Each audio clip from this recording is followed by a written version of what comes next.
नमस्कार दोस्तों, मेरा नाम है अभिषेक और आप देख रहे हैं अभिषेक ऑफिशियल यूट्यूब चैनल। दोस्तों, ये हमारी ज्योग्राफी सीरीज़ का दूसरा वीडियो होने वाला है, चैप्टर 2 होने वाला है। इसमें हम कवर करेंगे मानसून एंड वर्षा। इसमें हम 13 इंपॉर्टेंट क्वेश्चन को डिस्कस करेंगे, जो टीआरई 4 स्पेशल क्लास होने वाली है आपकी। तो देर ना करते हुए क्लास को कंटिन्यू करते हैं। चैप्टर है आपका मानसून एंड वर्षा। इसका पहला क्वेश्चन है आपका, डैश तमिलनाडु की प्रमुख वर्षा ऋतु है। यानी तमिलनाडु में जो वर्षा होती है वो कौन से महीने में होती है, स्पेशली पूछा गया है। तो यहाँ पे ऑप्शन है, ऑप्शन ए अप्रैल मई, ऑप्शन बी है जून सितंबर, ऑप्शन सी है अक्टूबर दिसंबर एंड ऑप्शन डी है आपका जनवरी एंड मार्च। तो दोस्तों, तमिलनाडु जो कोस्ट है, अगर हम मैप के अकॉर्डिंग समझें तो तमिलनाडु में जो बारिश होती है वो सबसे पहले मानसून जो हमारा आता है वो दक्षिणी पश्चिमी मानसून होता है, जो एंट्री लेता है केरल साइड से। तो केरल में सबसे पहले बारिश होती है और फिर ये आगे बढ़ जाता है। और यहाँ पे बात करी जा रही है तमिलनाडु में जो बारिश होती है वो रिटर्निंग मानसून, यानी मानसून जब लौटता रहता है तो वो कह सकते हैं कि आपके तमिलनाडु में बारिश कराता है। और वो जो महीना होता है वो ठंड का महीना होता है। तो इसमें जो आपका सही आंसर होगा वो आंसर सी होगा, ऑप्शन सी होगा। और जैसे कि एक्सप्लेनेशन में दिया गया है कि तमिलनाडु में मानसून वर्षा उत्तर पूर्वी मानसून के कारण होती है। यह मुख्य रूप से अक्टूबर से दिसंबर अथवा जनवरी के मध्य तक जारी रहता है। तो ये आपका ऑप्शन सी राइट आंसर हो जाएगा। दोस्तों, सेकंड क्वेश्चन है आपका, राजस्थान में बहुत कम वर्षा होती है, उसका कारण स्पष्ट कीजिए। तो ऑप्शन ए कह रहा है कि मानसून इस क्षेत्र में पहुंचने में असफल रहता है, और ऑप्शन बी कह रहा है यहाँ बहुत गर्मी होती है इस कारण से। ऑप्शन सी कह रहा है कि यहाँ जल उपलब्ध नहीं है और इस प्रकार हवाएं शुष्क रह जाती हैं। और ऑप्शन डी जो कह रहा है हवाएं किसी प्रकार की बाधाओं को पार नहीं करती, जिस कारण यहाँ ठंड होने के कारण आवश्यक ऊंचाई नहीं प्राप्त हो पाती। और ऑप्शन डी कह रहा है उपरोक्त में से एक से अधिक या इनमें से कोई नहीं। तो दोस्तों, अगर हम राजस्थान की बात करें तो दोस्तों, राजस्थान में आपको पता होगा कि राजस्थान में अरावली पर्वतमाला है। और अरावली पर्वतमाला जो है ना वो बाउंड्री का काम करता है, यानी कह सकते हैं एक तरह से मानसून को रोकने का काम करता है। और जिस वजह से जो हवाएं हैं, जो मानसूनी हवाएं हैं, उस बैरियर को पार नहीं कर पाती हैं और इस वजह से वहाँ पे ठंड होने के कारण आवश्यक ऊंचाई नहीं प्राप्त हो पाता बादलों को। तो जिस वजह से वो राजस्थान की तरफ बारिश नहीं करा पाते। तो यही कारण है आपका। तो इसका जो राइट आंसर होगा वो आंसर डी होगा आपका।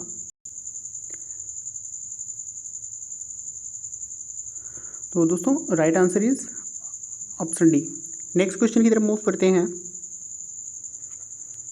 यहाँ पे आप देख सकते हैं एक्सप्लेनेशन दिया है कि राजस्थान में मानसून की सर्वप्रथम दक्षिण पश्चिम शाखा प्रवेश करती है। अरावली पर्वतमाला मानसून के समांतर होने के कारण राजस्थान में कम तथा अनियमित वर्षा होती है। क्वेश्चन नंबर डी है आपका, उत्तर पश्चिमी भारत में शीत ऋतु का मुख्य स्रोत क्या है। शीत ऋतु जो वर्षा होती है उसका मुख्य स्रोत क्या है। तो दोस्तों, जो शीत ऋतु का आंसर होना चाहिए, जो शीत ऋतु में जो बारिश होती है, तो काल वैशाखी तो बिल्कुल नहीं होगा।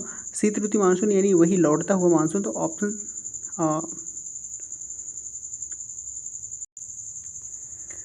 दोस्तों, इसका जो ऑप्शन है, ऑप्शन ए है काल वैशाखी, ऑप्शन सी है शीत ऋतु मानसून, ऑप्शन डी है पश्चिमी विक्षोभ, और ऑप्शन बी है पश्चिमी विक्षोभ, एंड ऑप्शन डी है आपका पीछे हटता हुआ मानसून।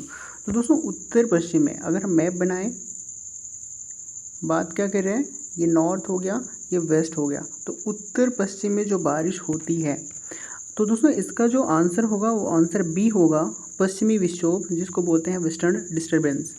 इसके हम अगर हम डीपली एनालिसिस करें, इसका व्याख्या करें, तो उत्तर पश्चिमी भारत में शीत ऋतु में वर्षा का मुख्य स्रोत है पश्चिमी विक्षोभ।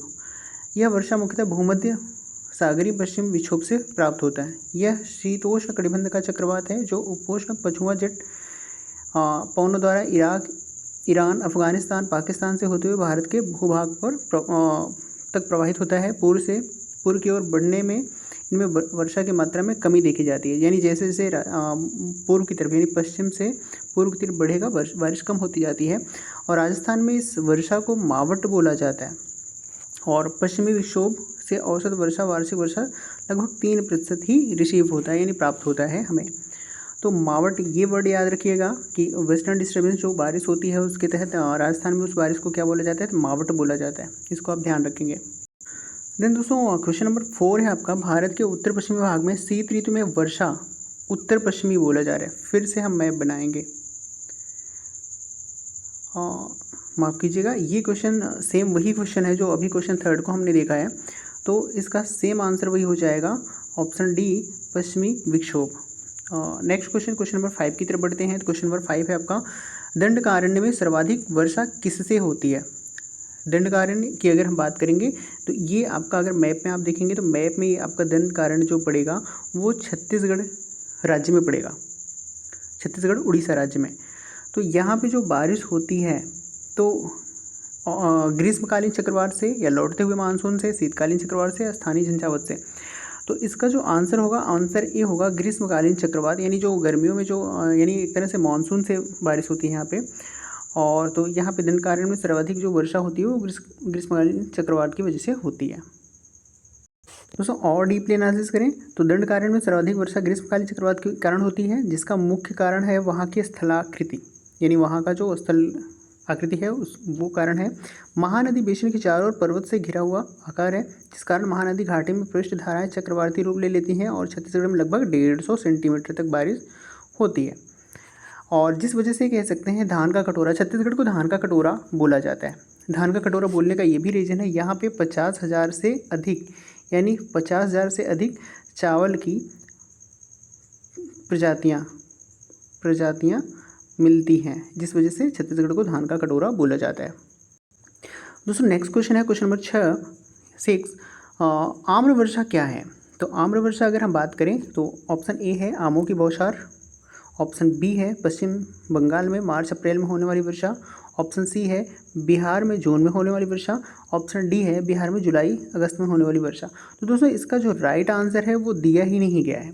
आम्र वर्षा स्पेशली आपको कर्नाटक केरल में होने वाली वर्षा को कहते हैं। तो जिसका अगर आप एक्सप्लेनेशन देखेंगे तो व्याख्या अगर हम करें, आम्र वर्षा कर्नाटक और केरल राज्य में होने वाली पूर्व मानसूनी वर्षा का फुहार है। अब इसे आम्र वर्षा क्यों बोला जाता है कि इस बारिश होने के तत्पश्चात आम जो है ना वो पकने लगते हैं, आपको पकने में ये सहायता करता है, इस वजह से आम्र वर्षा इसको बोला जाता है। ग्रीष्म ऋतु के खत्म होते होते मानसून, पूर्व मानसून बौछारें आती हैं, जो केरल के तटीय कर्नाटक में एक आम बात है। स्थानीय तौर पर यहाँ इस तूफानी वर्षा को आम्र वर्षा कहा जाता है, क्योंकि आमों को जल्दी पकने में सहायक होती है।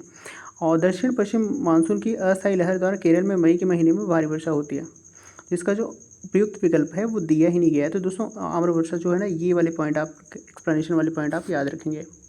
दोस्तों नेक्स्ट क्वेश्चन की तरफ मूव करते हैं। क्वेश्चन नंबर 7 है आपका, कोपेन के जलवायु वर्गीकरण के अनुसार बिहार की जलवायु किससे प्रदर्शित की जाती है। दोस्तों अगर हम कोपेन के वर्गीकरण की बात करें तो इन्होंने जो वर्गीकरण दिया है, उन्होंने मानसून को 5 प्रकार में डिवाइड किया है, जो आपके अंग्रेजी की कैपिटल लेटर से इन्होंने डिनोट किया है ABCDE, और 9 उप प्रकार इन्होंने, यानी कह सकते हैं उप प्रकार में 9 इन्होंने बनाया हुआ है जो स्मॉल लेटर का यूज़ किया है, स्पेशली जैसे H हो गया आपका, M हो गया, W हो गया, ऐसे वर्ड्स का यूज़ करके 9 उप प्रकार में मानसून को इन्होंने डिवाइड करा है जलवायु को, और 5 प्रकार में इन्होंने जलवायु को प्रदर्शित किया है। तो यहाँ पे जो क्वेश्चन पूछा जा रहा है, बिहार प्रदर्शित करता है, तो बिहार के बारे में पूछा जा रहा है।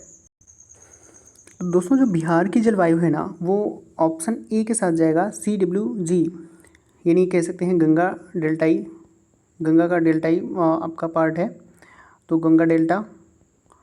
और कोपेन ने जलवायु वर्गीकरण का आधार तापमान वर्षण के मासिक मानों को रखा है।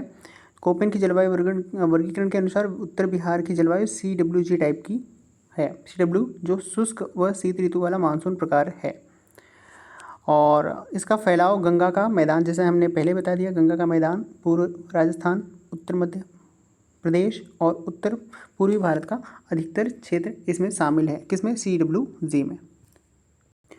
दोस्तों नेक्स्ट क्वेश्चन है क्वेश्चन नंबर 8, अमृतसर एवं शिमला लगभग एक ही अक्षांश पर स्थित हैं, परंतु उनकी जलवायु में भिन्नता है। कारण स्पष्ट करना है आपको, तो कारण बताइए क्यों अमृतसर और शिमला दोनों एक ही लैटिट्यूड पर हैं, एक ही अक्षांश पर हैं, फिर दोनों में इतना जलवायु भिन्नता क्यों है। इसका जो ऑप्शन देखेंगे, उनकी ऊंचाई में भिन्नता, ऑप्शन बी जो है आपका उनकी समुद्र से दूरी, ऑप्शन सी जो है शिमला में बर्फबारी, और ऑप्शन डी है अमृतसर में प्रदूषण। तो इसका जो राइट आंसर होगा दोस्तों वो ए होगा। क्यों? क्योंकि अमृतसर और शिमला बेशक आपके एक ही लैटीट्यूड में हो, अगर हम मैप बनाएंगे और लैटीट्यूड अगर हम खींचें तो अमृतसर और आपका जो शिमला है वो बेशक एक ही आपके पॉइंट पर हों, एक ही लैटीट्यूड पॉइंट पर हों, बट उनमें ऊंचाई की भिन्नता है। आपका जो अमृतसर है वो कह सकते हैं फ्लैट सरफेस में आएगा, और शिमला जो आपका कह सकते हैं माउंटेन रीजन में आएगा।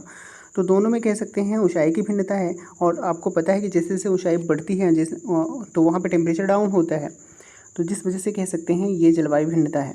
थोड़ा सा एक्सप्लेनेशन अगर हम देखेंगे तो अमृतसर एवं शिमला की ऊंचाई में भिन्नता है, उनकी जलवायु में भिन्नता पाई जाती है ऊंचाई के कारण। और उल्लेखनीय है कि 165 मीटर की ऊपर दूरी तय करने में आपका तापमान जो है ना वो 1 डिग्री सेल्सियस गिरता रहता है। तो अतः शिमला ऊंचाई पर स्थित होने के कारण यहाँ का तापमान गिरावट दर्ज की जाती है। दोस्तों नेक्स्ट क्वेश्चन है आपका क्वेश्चन नंबर 9। यहाँ पे आपसे क्वेश्चन किया जा रहा है कि निम्न राज्यों में से किस राज्य में जाड़े यानी विंटर के मौसम में बारिश देखने को मिलता है, यानी आप ठंडी में बारिश जो मिलेगा। ये क्वेश्चन आपका रिपीटेड है, अभी हमने इस क्वेश्चन को पहले भी डिस्कस किया था। इसका जो राइट आंसर है वो देखने से लग जा रहा है तमिलनाडु में, क्योंकि तमिलनाडु में आपका रिटर्निंग बारिश होती है, जो मानसून लौटता हुआ रहता है, तो वो मानसून लौटते हुए बारिश करा करके तमिलनाडु से जाता है, तो ठंड के मौसम में यहाँ पे बारिश होती है। तो ऑप्शन बी यहाँ पे राइट आंसर होगा। तमिलनाडु में शीतकालीन वर्षा उत्तर पूर्वी मानसून से होती है, और वर्षा ऋतु के बाद जब मानसून पवनें लौटती हैं तो बंगाल की खाड़ी से जलवाष्प ग्रहण करती हैं, और उत्तर पूर्वी मानसून में तमिलनाडु में वर्षा होती है। दोस्तों आपका नेक्स्ट क्वेश्चन है क्वेश्चन नंबर 10। भारतीय मानसून मौसमी विस्थापन का कारण है, यानी भारतीय मानसून के बारे में पूछा जा रहा है। तो ऑप्शन ए है स्थल तथा समुद्र के विभेदी तापन पे निर्भर करता है। बी है मध्य एशिया की ठंड हवा। ऑप्शन सी है तापमान की अति एक समानता, और ऑप्शन डी है इनमें से कोई नहीं। दोस्तों भारतीय जो मानसून का जो विस्थापन है ना वो समुद्र स्थल और समुद्र के विभेदी तापन से है, तो ऑप्शन इसका आंसर राइट हो जाएगा ऑप्शन ए। नेक्स्ट क्वेश्चन है दोस्तों, अगर आप तो अभी तक आपको ये वीडियो अच्छा लग रहा है और ये कंटेंट हेल्पफुल लग रहा है तो आप please like subscribe and share करें। नेक्स्ट क्वेश्चन की तरफ बढ़ते हैं। क्वेश्चन नंबर 11 है आपका, निम्नलिखित में कौन सी वायुमंडलीय विशेषता भारतीय ग्रीष्म मानसून के प्रदर्शन से संबंध है। तो वायुमंडलीय विशेषता पूछा जा रहा है भारतीय मानसून जो प्रदर्शित करता है। तो ऑप्शन ए है आपका उष्णकटिबंधीय पूर्वी जेट स्ट्रीम। ऑप्शन बी है आपका ITCZ का खिसकना, और ऑप्शन सी है तिब्बती उच्च, और ऑप्शन डी है लानिना। ऑप्शन ई है उपयुक्त में से एक से अधिक या इनमें से कोई नहीं। तो दोस्तों अगर हम बात करें भारतीय मानसून का, तो भारतीय मानसून जो है ना इन सभी पॉइंट्स पर निर्भर करता है। ये जो चारों पॉइंट्स हैं ना, ये चारों पॉइंट्स भारतीय मानसून के लिए कह सकते हैं मददगार है, जिस वजह से इसका आंसर हो जाएगा ऑप्शन ई। व्याख्या देख लेते हैं थोड़ा सा। मानसूनी वर्षा भारत की जलवायु को निर्धारित करता है। भारतीय ग्रीष्म मानसून के प्रदर्शन में प्रमुख कारक उष्णकटिबंधीय पूर्वी जेट भी है, भूमध्य रेखीय निम्न वायुदाब अभिसरण का क्षेत्र भी है, जिसको ITCZ जोन बोलेंगे, और ग्रीष्म ऋतु में उत्तर की ओर खिसकने को कहा जाता है। तो ये सारी चीज़ें कह सकते हैं हेल्पफुल है, जिस वजह से इसका जो आंसर राइट आंसर हो जाएगा वो ई हो जाएगा। नेक्स्ट क्वेश्चन है क्वेश्चन नंबर 12। भारत में शक्तिशाली एल नीनो का कारण है। अगर हम एल नीनो को कारण की बात करें तो ये शक्तिशाली होने का कारण क्या है, तो सामान्य वर्षा का, अतिवर्षा का, सूखे का, या इनमें से कोई नहीं। दोस्तों एक होता है एल नीनो, एक होता है आपका ला नीना। दोस्तों जो एल नीनो है ना, जब ये आता है तो ये सूखे का प्रतीक है, यानी उस जिस साल ये आएगा उस साल कह सकते हैं बारिश कम होगी, बारिश में कमी देखी जाती है। तो इसका जो राइट आंसर हो जाएगा आंसर सी हो जाएगा, सूखे का कारण है। थोड़ा सा एक्सप्लेनेशन देखेंगे। जिस वर्ष एल नीनो की सक्रियता बढ़ती है उस साल दक्षिण पश्चिमी मानसून कमज़ोर पड़ जाता है। भारत में एल नीनो के कारण सूखे का खतरा सबसे ज़्यादा होता है। वहीं दोस्तों अगर ला नीना आता है तो ये भारतीय मानसून में काफ़ी मददगार होता है, और जिस वर्ष ला नीना आता है ना उस वर्ष बहुत अधिक मात्रा में बारिश यानी कह सकते हैं और समय से पहले बारिश देखा जाता है समय पर, और अच्छी बारिश देखी जाती है। तो एल नीनो जो है ना ये सूखे का प्रतीक होगा दोस्तों। नेक्स्ट क्वेश्चन की तरफ बढ़ते हैं। दोस्तों क्वेश्चन नंबर 13 है आपका, भारतीय मानसून का प्रारंभ होता है बंगाल की खाड़ी में एक अवदाब के बनने से लगभग। तो अगर हम लगभग आपसे कह सकते हैं डेट पूछा जा रहा है, तो ये जो आंसर है दोस्तों ना, वो आपका आंसर ए राइट आंसर है 5 जून को। तो अगर एक्सप्लेनेशन देखें तो हम दक्षिण पश्चिम मानसून भारत के दक्षिण भाग में 1 जून में पहुंचता है और साधारणतः मानसून केरल के तटों पर 5 जून तक का समय लेता है। यहाँ से उत्तर की ओर बढ़कर भारत के अधिकांश भागों में जून के अंत तक पूरी तरह फैल जाता है। यानी आपसे डेट अगर पूछा जा रहा है, केरल में सबसे पहले जो मानसून एंटर करता है, तो मानसून सबसे पहले एंटर करता है जून, यानी जून के पहले वीक में केरल राज्य में। तो इसका जो राइट आंसर हो जाएगा वो 5 जून हो जाएगा। दोस्तों ये हमारे ज्योग्राफी सीरीज़ का दूसरा वीडियो था और इसमें हमने कवर किया है वर्षा और मानसून को। 13 इंपॉर्टेंट क्वेश्चन थे जो प्रीवियस ईयर आए हुए हैं। यहाँ से एक क्वेश्चन प्रीवियस ईयर अभी TRE सेकंड में पूछा गया था, पश्चिमी विक्षोभ का, जो क्वेश्चन 2-3 बार यहाँ भी रिपीट हुआ है।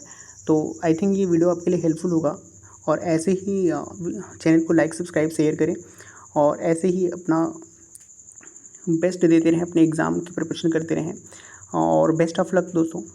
Thanks for watching.